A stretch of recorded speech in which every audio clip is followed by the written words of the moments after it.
percebíamos que, a partir das horas mortas da madrugada, uma movimentação, inabitual e sinistra, processava-se nos longos corredores da abadia. Salvatore passava dias sem aparecer publicamente. Era, assim, representado pelo irmão Albino Ciprione, um dos seus imediatos. Por pantomima, os rapazes contavam que o abade lutava com sediciosos pesadelos. Um clima de suspense e medo pairou tetro sobre o convento. No entardecer, após exaustivos trabalhos formais sendo voto de silêncio revogado por nossos superiores, presenciei insólito fenômeno.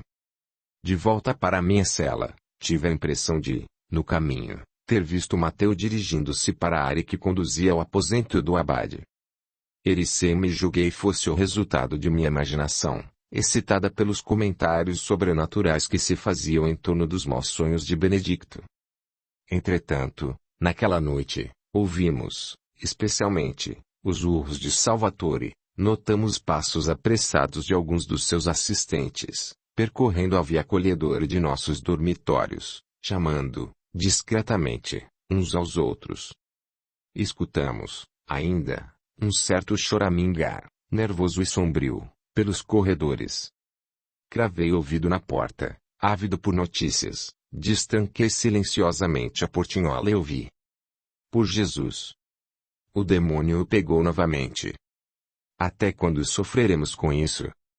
Cala-te, sussurrou uma voz. Não convém que os rapazes saibam das manifestações demoníacas de nosso superior. Silêncio absoluto. Os corredores foram entregues às sombras da noite. Todavia, os terríveis bramidos caminhavam a passos fortes. As vozes lamuriosas, frenéticas e ininteligíveis percorriam as pétreas galerias, imprimindo em todos um frêmito de medo e pânico. Repentinamente, alguém bateu à porta de minha cela. Estremeci. Não a descerrei. Repetiu-se, mas dessa vez, 4 batidas ritmadas. Era nossa senha. Levantei-me, destranquei a pequena cavidade e identifiquei Adriano Campanini, um dos nossos irmãos. Abre, Pietro, depressa, disse-me ele de voz entrecortada pelo medo. Segurando, de mãos trêmulas, uma candeia bruxuleante, considerou. Ouviste os gritos, irmão? Parecem vir da cela de Salvatore. Dizem que está possuído pelo demônio. Não sei por que a surpresa, considerei irônico e nervoso, para mim ele é o próprio demo. Não me surpreenderia se Salvatore, de fato, fosse possuído por Satanás, pois, não sei quem é mais demoníaco, se um ou outro. Augustus, exclamou Campanini, todos estão se levantando para ver do que se trata. Não. Adverti. Dizes aos demais que apenas nós dois empreenderemos cuidadosa excursão. Nós dois? Sim, quero ver de perto o que está acontecendo. Sê corajoso, Adriano. Aceita a proposta. Recolheram-se todos, trancafiando-se. Tomei da candeia com mão firme e dirigimo-nos para a ala onde Salvatore se recolhia. Os passadiços de penha, arqueados e ornados por rústicos seixos, detinham um frio glacial e medonho. Cravadas nas vetustas paredes rochosas, em férreos braços intrincados em forma de grande e vazado cálice, jaziam os tocheiros com as lumeiras, propositadamente, sem flama. Nunca foram tão longos aqueles anéis. Escolhemos uma via centímetros que a superstição preconizava manifestações insólitas, andamos ligeira e atenciosamente vários minutos. Aproximamo-nos do dormitório de Salvatore, diminuíamos os passos, quando ouvimos os rugidos ferozes do prior. Eram cada vez mais apavorantes. Verdadeiros urros como os de uma fera cutilada. À frente, alargava-se vasto e amplo pórtico. Escondemo-nos atrás de glamourosa e larga esteia. Tiritávamos de frio e medo. Avistávamos o belo aposento do abade, oculto por magnífica e talhada peça de madeira, recordando episódios sacros. Benedicto estava realmente amaldiçoado. Sua voz, agora, tornara-se absolutamente cava, O som produzido fazia-nos crer que a língua se contorcesse em sua boca. Apesar disso, pudemos escutar o desespero do superior. Afasta-te, Satanás, filho das trevas, êmulo do bem, deixa-me em paz. E parecendo estar agrilhoado, protestava estrepitoso. Larguem-me, quebrem as amarras, eu tenho de fugir do diabo que me consome. Ouviu-se uma barafunda, a porta abriu-se inopinadamente num estrondo ensurdecedor, os clérigos fugiram céleres com o medo estampado no semblante. Grande assodamento se fez. A coluna vultosa conferia-nos segurança. O prior soltou-se e correu insano para o salão. Estava transfigurado, uivava como um lobo, de boca salivante, esputava em todos que dele se aproximavam. Nada parecia acalmá-lo. Vimos quando se acercou de um dos monges e o esbofeteou, lançando-o furiosamente contra a parede. Os outros, inermes, ajoelharam-se em rezas latinas. Salvatore pegou de um castiçal de prata, aproximou-se do confrade quase morto e, quando se preparou para desferir o último golpe, inesperadamente, volveu-se. Como se enxergasse por entre a coluna, veio subitamente em nossa direção. Caminhou, decidido e firme, abandonando o argenteu lampadário que tilintou franco ao tombar no calçamento. Todos acompanharam a cena de olhos esbugalhados. Pensei em fugir. Adriano, em desespero, correu desengonçado rezando uma oração qualquer, esforçando-se por não perder o candil. Permaneci, inexplicavelmente, chumbado ao solo. Quando o abade aproximou-se da coluna e viu-me, estacou, fitou-me de modo especialíssimo. Reconheci aquele olhar, jamais o esqueci, era Mateu. Abraçou-me, surpreendentemente, e disse num rumorejante desabafo: Vim cumprir minha promessa, Pietro. E, perdendo as forças, o abade caiu hirto ao solo. Aconcheguei-o. Meus tutores estavam petrificados. Durante horas tentaram, inutilmente, afastar Satanás do corpo de Salvatore e, agora, com um abraço apenas, tudo se resolvera. Em verdade, não era Satanás, era o espírito de Mateu de volta, vingando-se das atrocidades por ele sofridas. Os senhores do convento recolheram Salvatore desfalecido. Proibido de relatar aquele macabro episódio, colocaram-me sob rigoroso voto de silêncio, até a manhã imediata, e retiraram-se apressadamente. Retornei para minha cela, escoltado por outros párocos, sem nada contar a ninguém, apesar da insistência dos rapazes. No dia seguinte, houve uma discreta investigação, chamaram-me para confissão e entrevista. 3 dos mais severos sacerdotes me inquiriram com férreas perguntas. Julgavam que eu deveria ter algum envolvimento com magia, já que Satanás prostrou-se diante de meus pés. Perguntaram-me o que o diabo rumorejara em meu ouvido e quais artimanhas usei para afastar Lúcifer, já que os ministros do Senhor nada conseguiram. Expliquei que fui movido por mera curiosidade, já que o barulho não nos permitia dormir, e que de minha parte nada fiz para que o demônio se prostrasse. Não revelei, entretanto, a presença de Mateu. Também eu estava impactado com aqueles acontecimentos. Não entendia como meu amigo falecido poderia se comunicar pelo corpo do abade. Após horas inteiras de interrogatório, liberaram-me sob severas penitências. O mosteiro teria, ainda, dias piores. Benedicto Salvatore, desde aquela ocasião, jazeu enfermo. Não comparecia às missas e aos sermões que lhe eram habituais. Sabíamos que, dado a sodomia, não mais procurava seus preferidos. Contudo, um clima de medo e superstição se apoderara do monastério. Se o superior daquela casa estava sob o jugo das sombras, quem estaria livre? Cogitou-se de que a Inquisição deveria ser chamada ou alguém especializado em exorcismo. Os ministros reuniram-se e decidiram, num conclave interno, escrever a Roma, solicitando a presença de um interventor. Capítulo 6. Constanza. Amargos e tenebrosos dias. Minha juventude, qual bruma alva esvoaçante, varada pelas setas douradas de Febo, desaparecia diante do sopro delíssimo dos infortúnios. Sofria, saudoso da convivência familiar. Minha alma jazia atormentada, sequiosa por um sentido de espiritualidade real.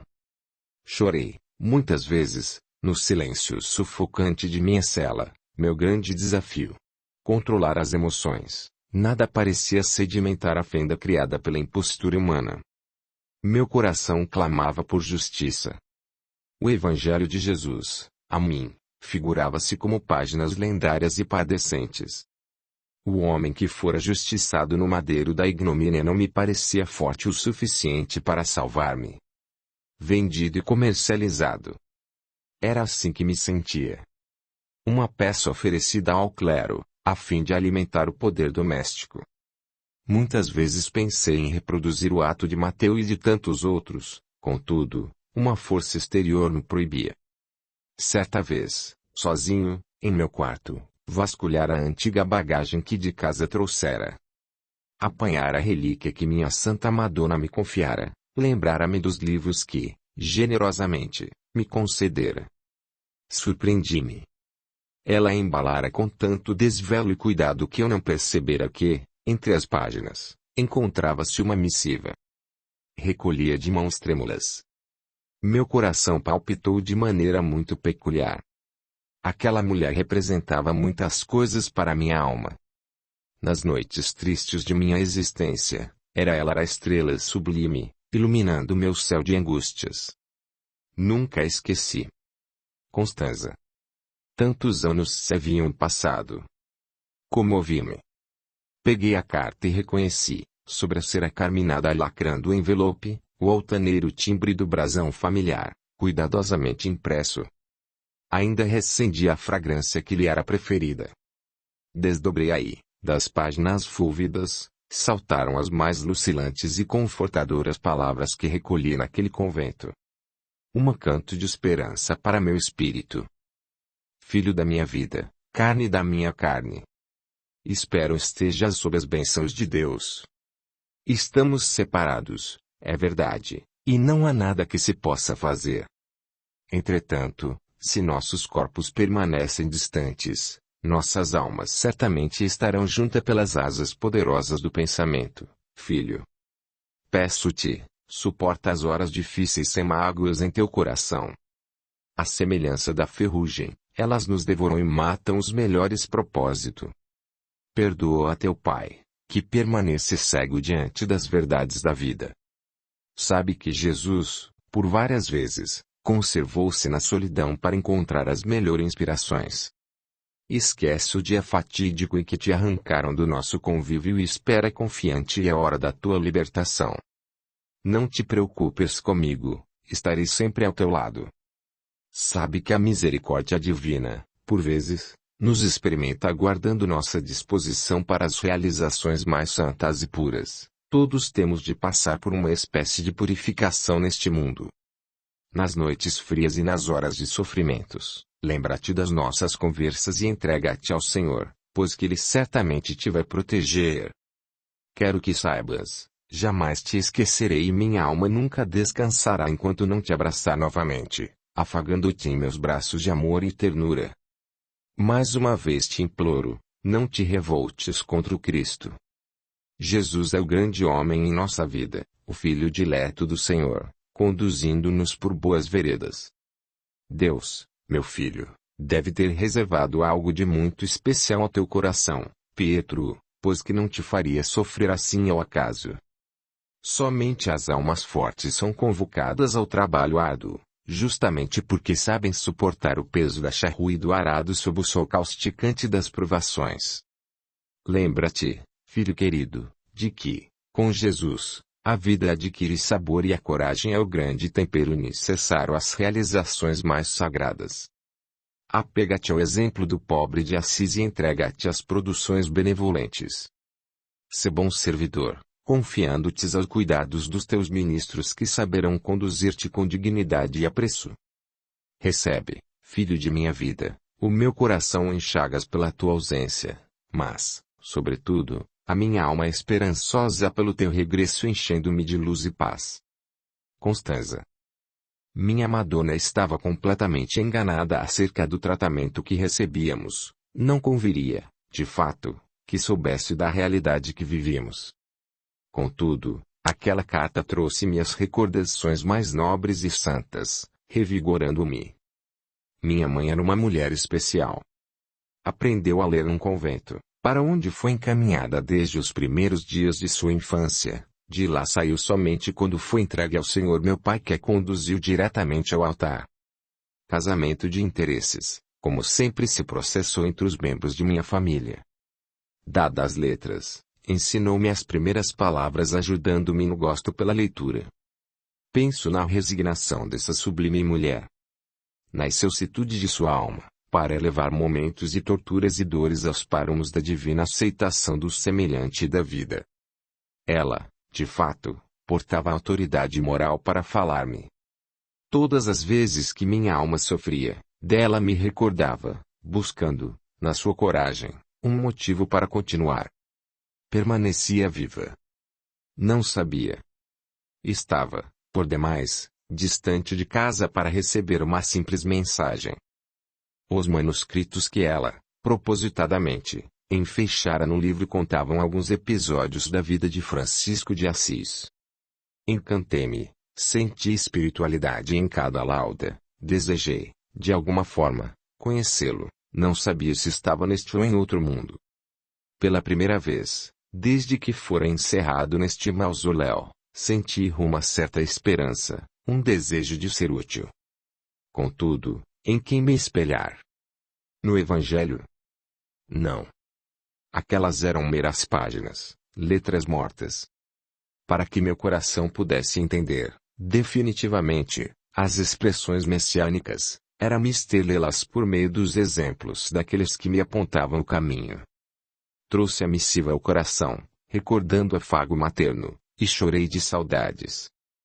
Curta, comente, compartilhe, e se inscreva, se já não o fez. A gratidão é o caminho da evolução. Capítulo 7. Esperança.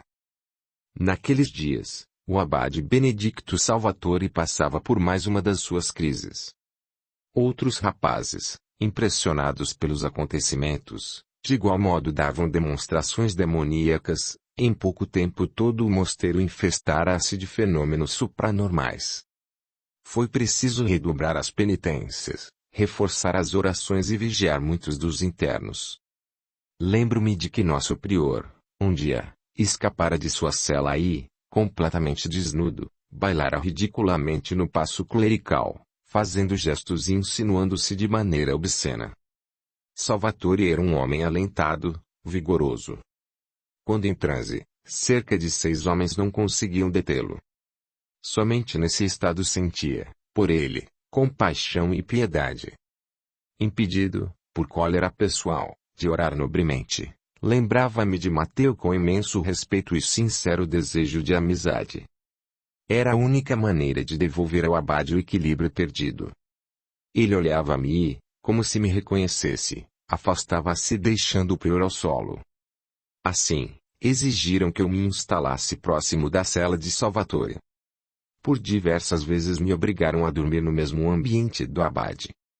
Nesse dia inicial, não desejei aceitar, tinha medo, mas os superiores obrigaram-me de tal forma e com tamanha veemência que não houve como recusar. Nosso prior fora preparado para o sono. Os olhos, fundos e negros, jaziam perdidos, como se Salvatore fosse uma espécie de pacóvio, manietado ao forte e robusto leito.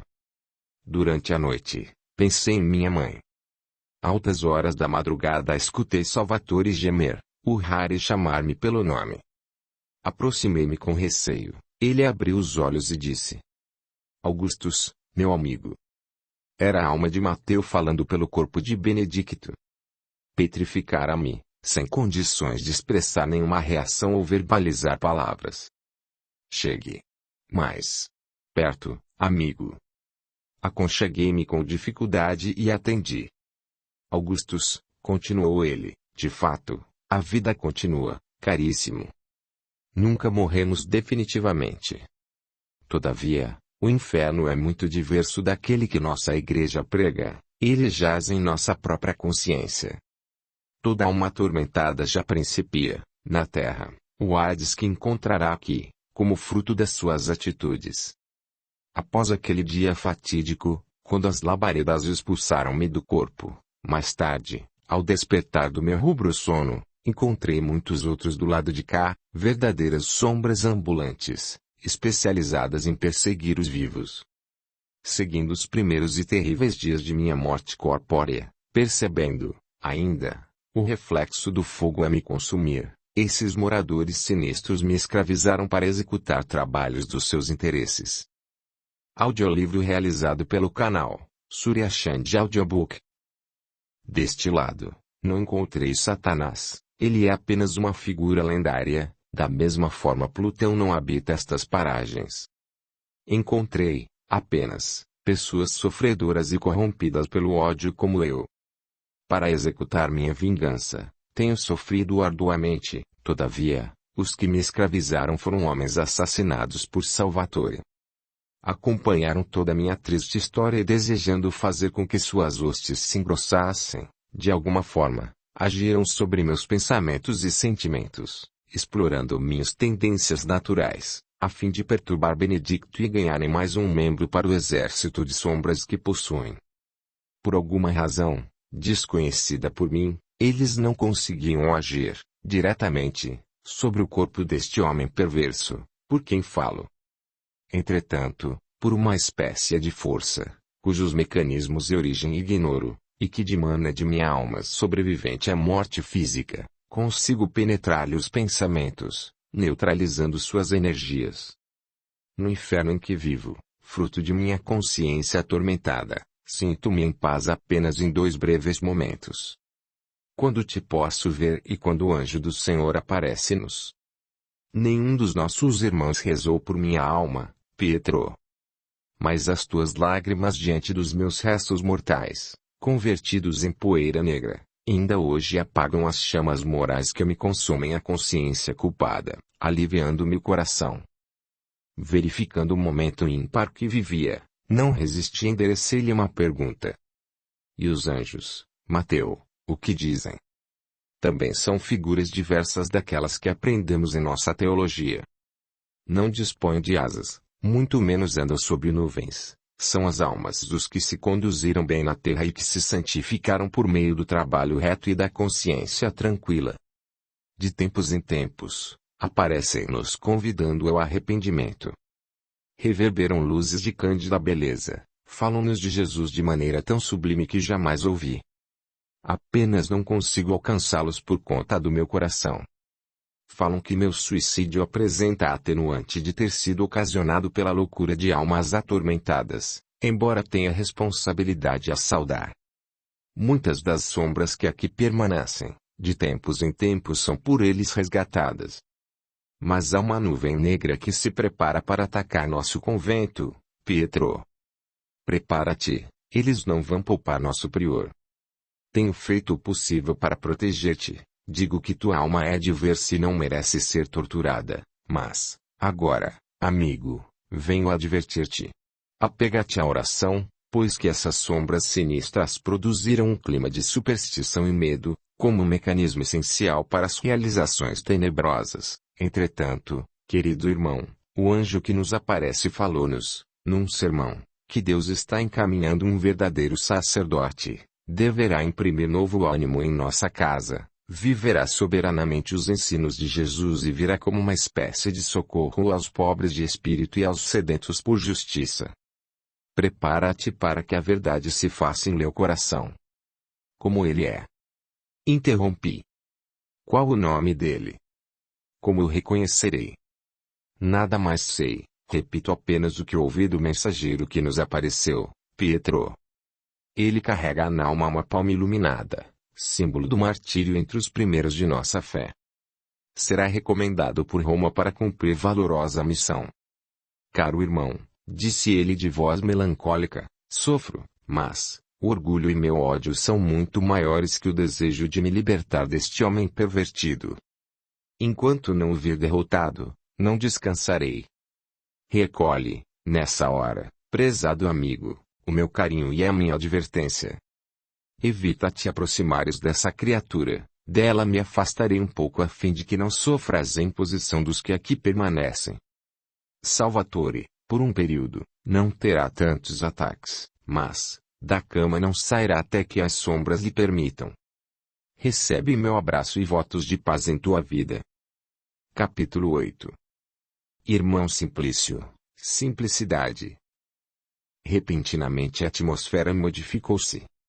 No firmamento, dantes sereno e matizado de brancura, as nuvens se agitaram num estranho e alvinegro bailar, o céu tornou-se plumber e borrascoso, obumbrando faiscante, lufadas de ventos uniram e carregaram, num fandango, folhas e gravetos secos que alfombravam o solo, os pássaros, em voos frenéticos, cortavam o ar pipitando e ruflando as lucíferas asas. Uma caligem de poeira se ergueu, produzindo azáfama e correria. Coriscos rasgaram o espaço com luzidia e esfuziante ferocidade, trovões ribombaram estrepitosos e ensurdecedores. Cortinas d'água caíram, generosas, fortes, escachoantes, compondo o tempestivo concerto da natureza em fúria. Acautelamo-nos. O irmão responsável pelos jardins lutava por equilibrar os instrumentos que trazia nos braços. As flores, recém-plantadas, dançavam delirantes, quase insepultas, ao sabor do vento. A animalada perturbara-se. Em meio ao tumulto geral destacavam-se o bufar dos cavalos, o balir das ovelhas, o berregar das cabras, bem como os acachoados e ligeiros passos dos noviços rebentando nas poças d'água, socorrendo, acalmando e conduzindo os animais em segurança. Todos nos recolhemos, trancafiando-nos. O dia tornara-se noite.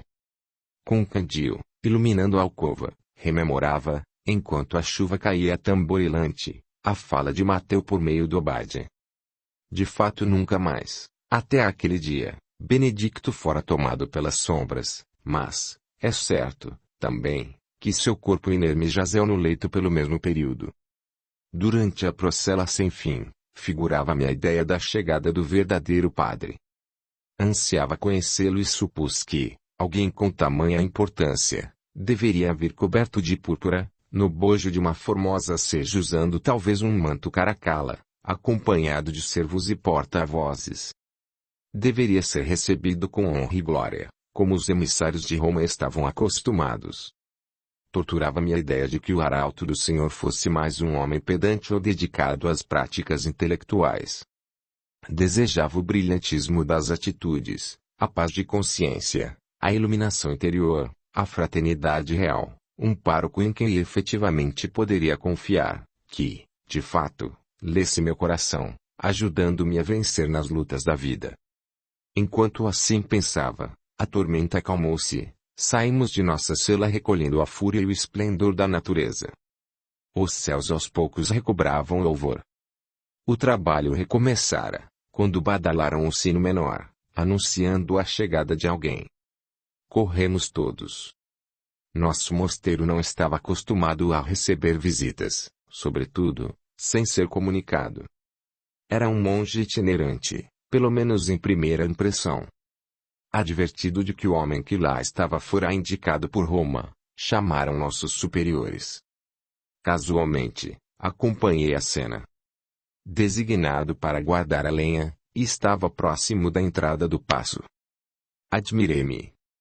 Era um frade absolutamente desprovido de qualquer ornamento. Apresentou-se conduzindo o estimado cavalo, carregando consigo discreta bagagem. Posicionou-se diante do vasto portão e mostrou a chancela de Roma. Bem cuidado documento. Espanto geral. Abriram-se os portões e o novo irmão adentrou magistral em sua singeleza, decepcionando a todos pela simplicidade, nenhum protocolo, nada de apresentações solenes, ausência de todo e qualquer ritual, apenas um homem, curioso homem.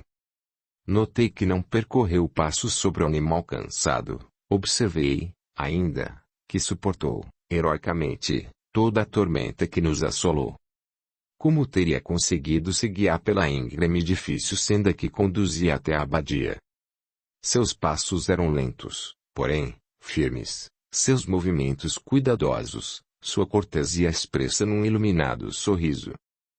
Quando por mim passou, seus olhos, quais duas safiras cintilantes, fixaram-se nos meus e incendiaram-me, enchendo minha alma de luz. Definitivamente eu identificara. Era aquele quem Mateus preconizara. De alguma forma ele, também, me reconhecera, pois que me fitara de forma muitíssimo peculiar. Quando Albino Ciprione, preposto de Benedicto, dele se aproximou, a fim de acolhê-lo na intimidade do convento, fora tomado de espanto. Reconheceu-o, permanecendo lívido. Seus olhos pareciam não acreditar na cena. Desconsiderando nossa presença, disse-lhe francamente: será possível? Irmão Simplício? És tu mesmo?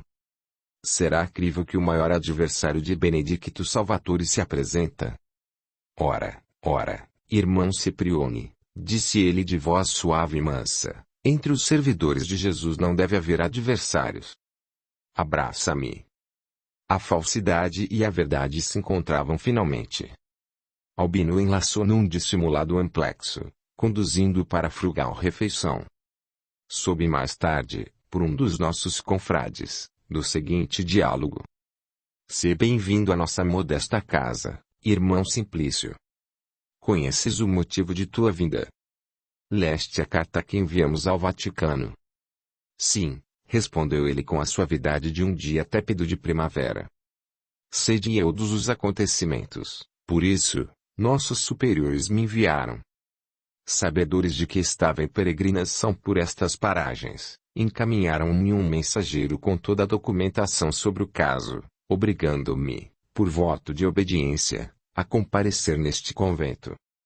Mas, continuou o preposto do abade, de sobrolhos arqueados e vistas ligeiramente comprimidas e funestas, Benedicto, nosso prior, de quem foste amigo e noviciado, odeia a tua presença desde aqueles acontecimentos. Salvatore jurou vingar o horror que o fizeste passar com os teus engodos e sortilégios. Referiu-se a alguma coisa do passado a que, no momento, não tivemos acesso.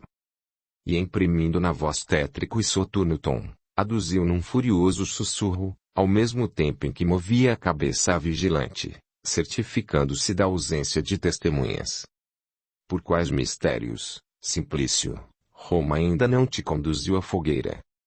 Estimado Albino, respondeu o recém-chegado, com a candura de um raio de luar, Roma não me enviou à Santa Inquisição pela ausência de provas. Minha vida digna e reta me tem conduzido pelos caminhos de Jesus. Nada temo, pois que trago a consciência tranquila, pautada nos ensinos do Cristo. Não creio nisto, protestou Ciprione, batendo a destra em punhos cerrados sobre a mesa. Desde a juventude, disse ele de dedo em riste, praticas sortilégios. Dizes falar com os mortos, quando a Igreja já proibiu este contato desde tempos antigos.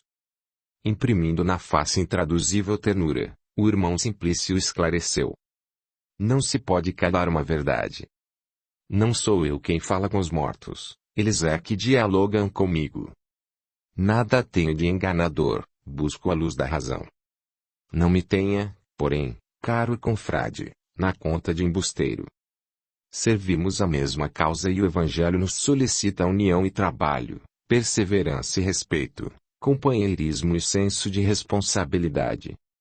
Salvatore necessita de nosso apoio e aqui nos apresentamos para socorrê-lo nesta hora difícil. Benedicto refutaria o teu concurso, se pudesse, repudiar-te-ia até as fibras mais profundas da alma. Acredito, mesmo, que ele prefira as trevas demoníacas à tua maldita presença. Não deverias falar em nome de nosso irmão enfermo, deixa ele mesmo se pronunciar. A verdade que nos busca, sempre nos reabilita diante da pureza de nossos propósitos. Em nenhum momento minha alma desejou qualquer tipo de embate. Como informei, é no cumprimento do dever, atendendo ao voto de obediência, que me apresento e, aqui, tudo farei para devolver a saúde ao nosso prezado abade. Quem garante que não vieste desferir o golpe final em nosso prior? Quem sabe se não trouxeste, escondido em tua bagagem, algum tipo de veneno que desconhecemos. Não, meu amigo. Roma encaminhou um irmão religioso e não um homicida profissional. Guarda tuas armas e aceita-me como desprezível servidor. Recolhe tua língua ferina e unamo-nos no propósito de cooperação fraternal. Não temos o direito à discussão torpe, enquanto um dos nossos padece severas provações. Acorramos no necessário, deixando nossos conceitos prévios nos mãos da verdade. Ciprione calou-se. O irmão Simplicidade fora acolhido numa das celas mais privilegiadas do mosteiro. Gentilmente declinou da oferta, solicitando uma alcova singela, junto aos noviços. Exultei de alegria e contentamento. Após a homilia da noite, Simplício desceu ao pátio, solicitando ao irmão Albino que liberasse os rapazes para a convivência fraterna. A autorização foi concedida, mas, a essa altura, o convento já estava dividido. Vários dos nossos permaneciam de acordo com o prior Salvatore, defendendo o luxo e o poder. Outros duvidavam de que Roma houvesse encaminhado o irmão Simplício, a pretexto da ausência do protocolo clerical, mas a chancela do representante da simplicidade era, inegavelmente, autêntica. Outros, ainda, permaneciam sem tomar partido, pusilânimes aguardavam o circo incendiar-se e, apoiando, naturalmente, os sobreviventes. Muitos, de imediato, ficaram contra o recém-chegado, hostilizando-o declaradamente. Por isso, nessa primeira noite, tendo, ele mesmo, iluminado o paço clerical, permaneceu sozinho. Aquele homem lúcido, cinquentenário, de barba bem aparada e levemente encanecida, fascinara-me. Solitário, nenhum dos nossos desceu para com ele conviver. Da janela, contemplei-o com ternura, admiração e expectativa. Num repente, desci. Meu coração disparou, minhas mãos tornaram-se frias e quando adentrei o paço, ele estava de costas para mim, defronte a uma modesta cisterna. Sem que eu houvesse feito nenhum barulho que me identificasse, chamou-me pelo nome. Irmão Pietro, Jesus sempre contigo. Como sabes meu nome? Apenas sei, e isso basta. Volveu-se, estampou na face um fulgente sorriso, distendeu os braços, enlaçando-me fraternalmente. Emocionado, pedi. Fala-me de Jesus, irmão. Mas tu não o conheces? Sim. Respondi cabisbaixo. Conheço Cristo que a hipocrisia mostrou-me, agora, da sua boca, desejo conhecer o ungido que a verdade me poderá revelar. Lindas palavras, meu filho, Constança, tua mãe, ficaria emocionada em te ouvir falar assim. Conheces minha Madonna? Sim. E uma das mulheres mais nobres e santas que já conheci. Ela hospedou-me oportunamente, quando aquela região visitei em pregação. Lembro-me de ter sido confessor dela e da sua preocupação com o teu destino. Foste abençoado pelos céus, meu filho, pois que tens uma santa como mãe. Sei disso, irmão. Instintivamente, levei a mão por dentro do hábito e recolhi a relíquia que dela ganhara. Trouxe a destra e, exibindo-a, perguntei-lhe como experimentação. Conheces este objeto? Sim, caríssimo, eu dei a tua mãe como retribuição à hospitalidade, bem como alguns manuscritos pios. E de quem é esta efígie? Perguntei como prova cabal. É de Francisco, da cidade de Assis. Mas ela me disse que eras franciscano e teu hábito. É verdade, de fato sou agostiniano, meus superiores analisam meu pedido para mudar de ordem. Posso dizer que sou um discípulo de Santo Agostinho vivendo o ideal de Francisco. Quanta emoção me causa, revelando-me essas informações. Desejo, meu filho, que sejas um verdadeiro sacerdote. Não posso. Respondi com tristeza. Odeio Cristo, sou um seu prisioneiro. Bravo, também eu, sinto-me aprisionado por Jesus e desejo servi-lo além desta vida. Oh! Padre! Falas com o mesmo ternura e convicção com que minha santa mãe me instruía. Trazes notícias dela? Infelizmente, não a vejo há muitos anos. Sei apenas que ela jamais te esquecerá. Interrompendo nossa conversa, ele subiu na cisterna, apoiou-se à nora, tomou posição ereta, fitou os céus, olhou a parte superior da abadia e, percebendo que muitos dos noviços acompanhavam nosso diálogo, sem dele tomar conhecimento, iniciou, com voz de bronze, este comovente discurso. Quase 400 anos de cativeiro modificaram os hábitos dos hebreus. Acolhidos, inicialmente, com simpatia pelo escravo que se fez grão-vizir, ocuparam as terras negras sob os auspícios do monarca egípcio. José, o filho de Jacó, laureado pelo faraó Pepi II, trouxera seu pai, irmãos e cerca de 70 agregados para as férteis terras do Nilo. O poderoso flume corria misterioso, escuro, turvo, tortuoso, majestático, distendendo poderosas e profícuas blandícias, fecundando, generosamente, de junho a outubro com beijos marulhantes, suas augustas margens e seus heróicos campos. As pirâmides, portentosas construções, patente eterna e genial da aguerrida engenharia egípcia, surgiam como monumentos convocados a imortalizar a potência cultural de uma raça.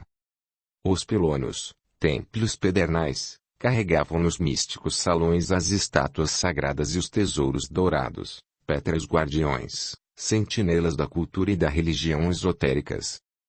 Em Gizé, a enigmática e imponente esfinge, corpo de leão, asas de águia e cabeça de mulher, sugere uma espécie de gênese da alma, onde o homem abandona os instintos na busca pela espiritualidade.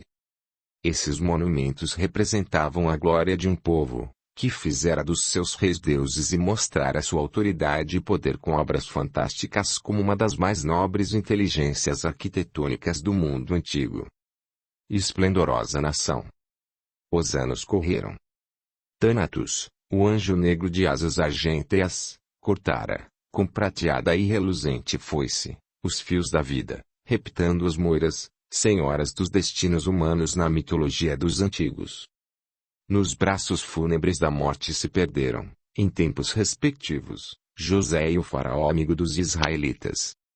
Sobe ao trono Ramsés II, provavelmente o faraó da opressão. Influenciado pelos Hierofantes, iniciou a tirania com vistas ao controle de natalidade, subjugando a plebe israelitas férreas e insanas ordens de faraó. Um infanticídio processou-se sob as ordens do Estado. Todo filho homem, que nascesse de uma família hebreia, a partir daquele decreto, deveria morrer. Impiedosamente, os filhos de Jacó tiveram os lares invadidos e suas crianças destroçadas. Pranto, sangue, horror e ódio percorreram, naquele dia, as tristes mansardas hebraicas. O discurso do irmão Simplicidade era surpreendentemente esplendoroso. Os noviços, antes arreios ou indiferentes, desceram pouco a pouco, admirados, amontoando-se na esplanada, estremecidos pela voz altissonante do orador. Todavia, continuou o arauto inspirado, Deus não os deixou órfãos e fez nascer naquele período Moisés, o salvo das águas. Filho de hebreus criado na corte egípcia, liderou seu povo, retirando-os das garras falconiformes dos abutres do Nilo. Vencendo o faraó Meneptah, chegaram ao monte Sinai. O líder dos hebreus recebe o decálogo como norma áurea para seu povo. Após 4 décadas de peregrinação pelo deserto chegam, finalmente, à terra prometida. Encerrava-se a odisseia de Moisés. Entretanto, os mensageiros celestes, ministros do Senhor, preparavam a epopeia messiânica. Ergueram-se Saul, Davi e Salomão, mas o povo parecia destinado. Quais vagalhões impiedosos no oceano bélico agigantaram-se os persas, babilônios, gregos e romanos, oprimindo os sonhos da nação escolhida. Desde que os filhos da loba, especialmente, a dominaram, Jerusalém nunca mais foi a mesma. Os eleitos do Senhor vergaram-se sob o zunir do látego feroz, o clangor das armaduras belicosas e o tinir das espadas impiedosas. Por toda parte rangiam os dentes dos filhos de Israel, clamando por misericórdia. Os profetas, porém, vaticinavam a chegada do Messias como salvação única ao povo sofrido. A esperança, qual estrela matutina, faiscava nos corações hebraicos. Entregavam-se às tradições santas dos antepassados, cultivando as leis de Moisés, seguindo-as com fervor religioso. Toda a Palestina suportava o fel dos tiranos purpúreos, mas os vates hebreus cantavam, convictos, os versos épicos do Salvador. Nesse período de sombras, Cristo desceu dos céus como um astro fúlgido, ofuscado pela simplicidade de um lar campônio. Em noite de treva profunda, surgiu como arauto luzídio, anunciado por uma milícia angelical tocando portentos e triunfantes clarins.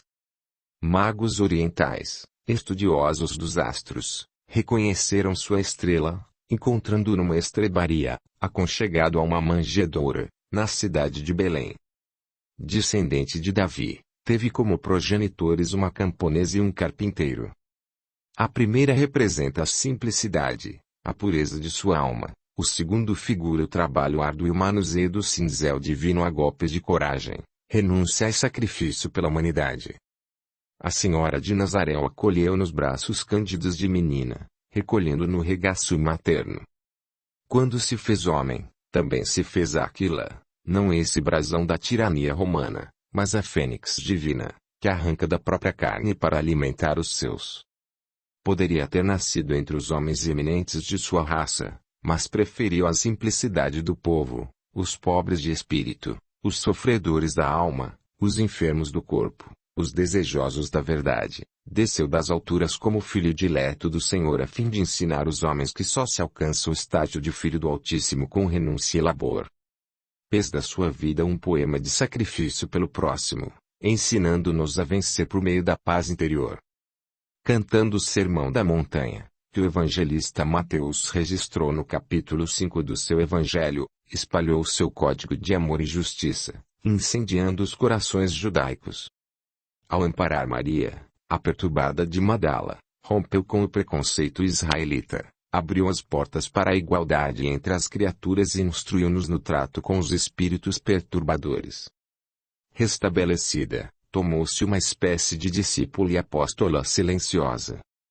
Símbolo máximo da transformação moral no Evangelho, ela abandonou os maus hábitos, que a ligavam aos 7 demônios, escalando, dia a dia, com suor e lágrimas candentes, sob a doutrina celeste de Jesus, os degraus que arrancavam das imperfeições abismais, conduzindo-a, ao 7º céu, que ela mesma vislumbrara da terra, quando no 3º dia, após o seu martírio e suplício, ele a ela apareceu, sinalizando-nos, com o labário da transformação moral, o que se deve fazer para encontrar e ver Jesus.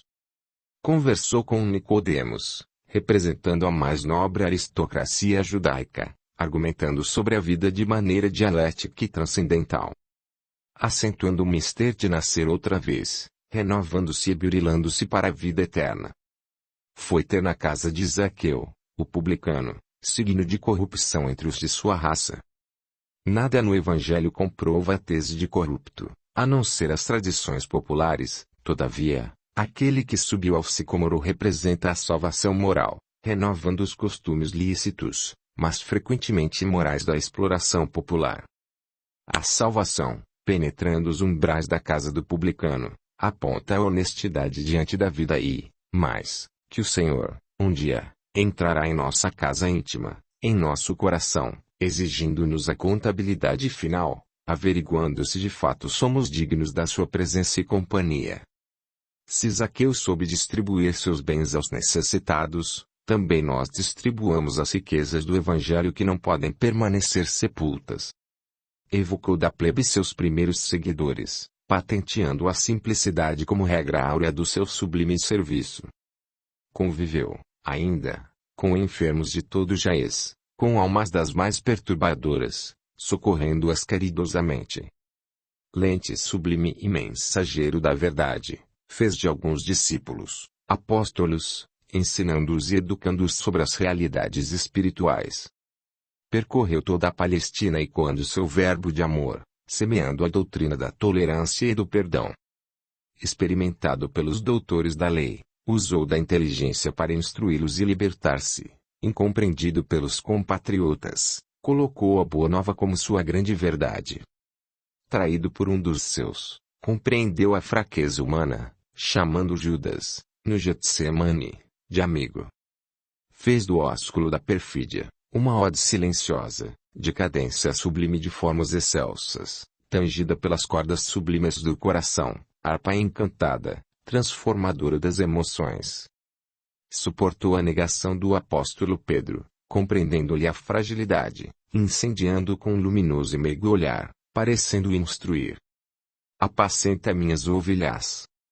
Ultrajado e ferido, conduziram-no à casa de Anás e Caifás, manietado, esputado e esbofeteado conjuraram, levando-o ao governador da Judéia. Pilatos, previamente advertido pelo sonho da esposa, titubeou encurralado entre os interesses dos sacerdotes orgulhosos e o cumprimento da consciência justa que, nele, não via culpa. Fugindo à execução do dever, conduziu a Herodes. Na presença de Antipas, o escárnio, o aviltamento.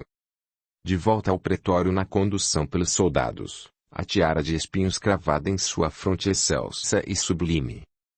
No motejo da soldadesca púrpura, ornando-lhe, ridiculamente, o dorso ferido, nobre e viril. Já carregara, no corpo, as marcas do flagelo e a desfiguração facial pela dor, cambaleou estertorosamente. As vagas humanas, enlouquecidas, insanas, acolhendo o induto da Páscoa, gritavam: Liberta Barrabás! E que faço com este Jesus? Perguntou Pilatos. Crucifica-o! Respondeu a malta desvairada.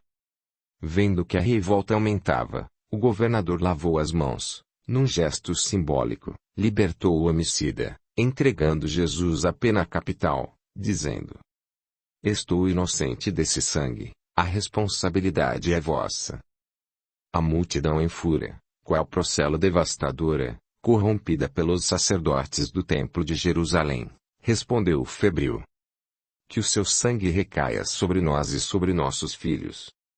O príncipe da paz, o Senhor absoluto do amor, cujo testemunho, vida e ensinos superam infinitos mártires do pensamento humano, jazia diante do povo ignaro. Portava uma constelação de ensinos, desprezada pelos que sabiam apenas vergar a fronte para o solo esturricado das vaidades temporais. Terrazia na alma um turbilhão de verdades, estrelas diamantinas, desdenhadas pelos que valorizavam apenas os tesouros efêmeros da terra.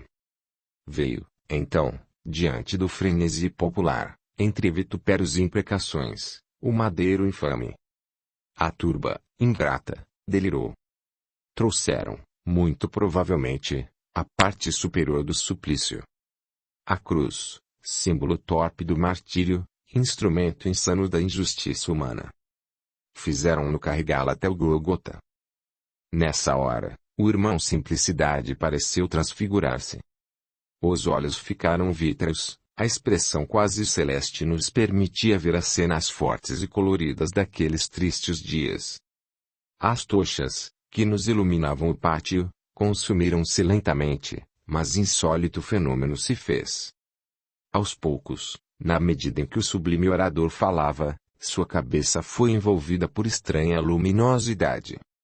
Todos nos emocionamos. Quedamos ao solo, admirados. Simplício falava com majestosa veemência. Suas cordas vocais tinham a potência e o veludo de um divino barítono. A elegância da forma, a perfeição da pronúncia, uma dicção irretocável. Com olímpicas modulações vocálicas, fazia-nos sentir as mais dulçorosas e inenarráveis emoções. Até mesmo os astros pareciam saltar do firmamento plácido e silencioso, para ouvir a bronzear voz do inspirado pregador. O vento, da mesma forma, aparentava nos emudecer, a fim de que nenhum ruído interrompesse aquele celeste momento. Nem mesmo os pássaros noturnos ousavam piar. Também os insetos sustaram zigue-zaguear e, se pudessem, estariam, certamente, prostrados diante das belas palavras. No Monte da Caveira, continuou ele transfigurado em luz, sobre o madeiro, ainda horizontal, distendeu os braços puros e imaculados, abriu as mãos complacentes, mãos que afagaram mentes atormentadas, que se espalmaram curando enfermos, que alimentaram corpos famintos, agora se retraíam, compulsivamente, ao traspassar dos punhos, pelos cravos, sob abalos e clangores de crudelíssimos martelos. Os pés abençoados, que sulcaram as ruas poeirentas de Jerusalém, honrando os israelitas com suas pegadas de luzes, foram, depressa, sobrepostos violentamente, recebendo a ingratidão popular na forma terrível de hastes pontiagudas. O lenho, agora abençoado pelo sangue do Cordeiro, ganhara verticalidade pelo concurso de cordas poderosas e a força dos soldados. Ouviu-se um estertor. Aos pés da cruz, 3 criaturas, 3 virtudes. Maria de Nazaré, sua mãe, Maria de Magdala, sua discípula, e João, o futuro evangelista.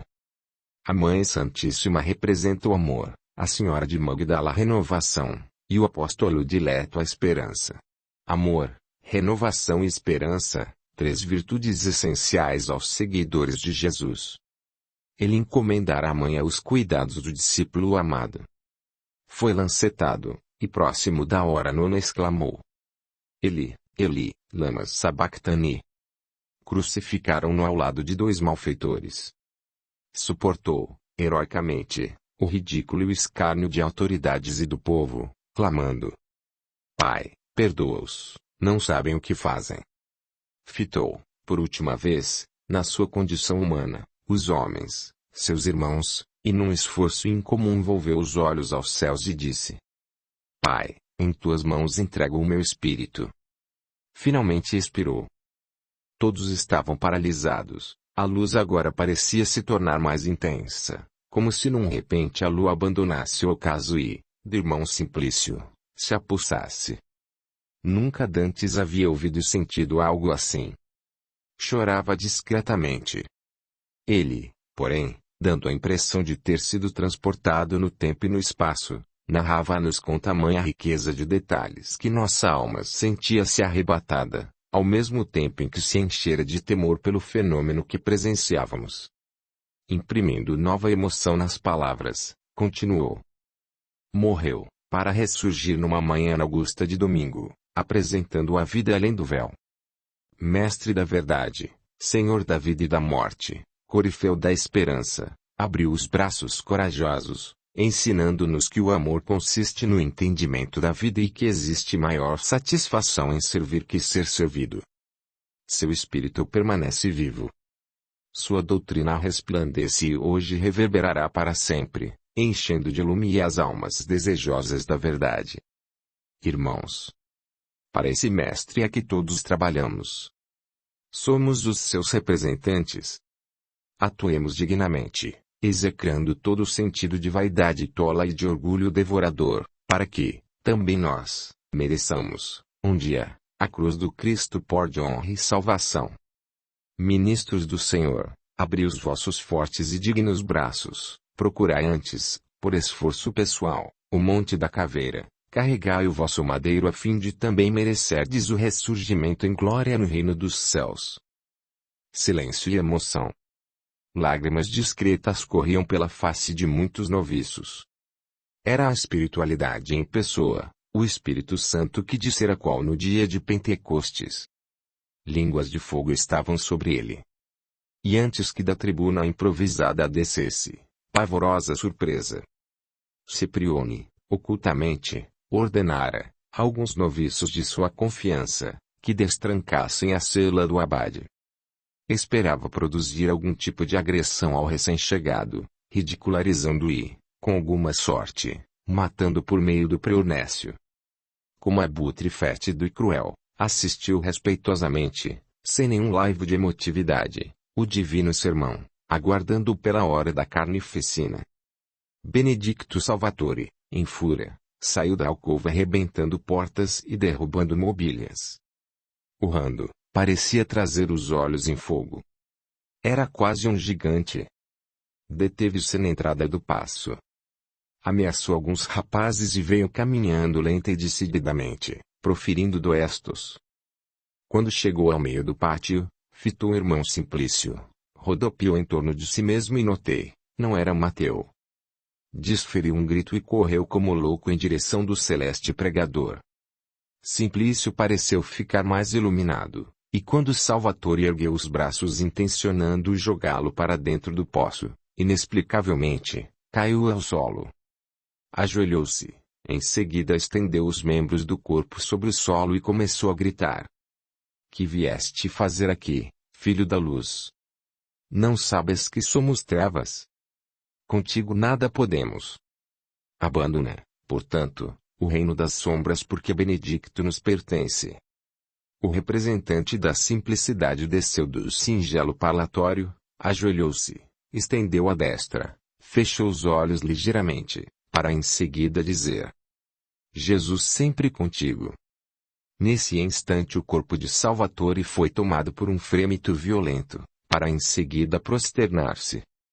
Os noviços, em grande maioria, correram de medo e pavor.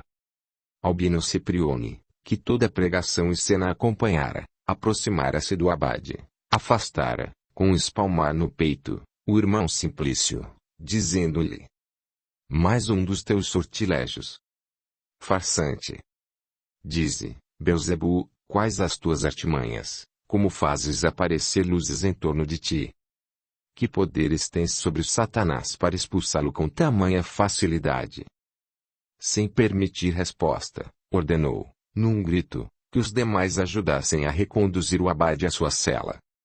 Tencionei ficar com o orador inspirado, mas, sob ordens severas dos superiores, retornei para minha alcova, emocionado e confiante naquele verdadeiro sacerdote de Jesus.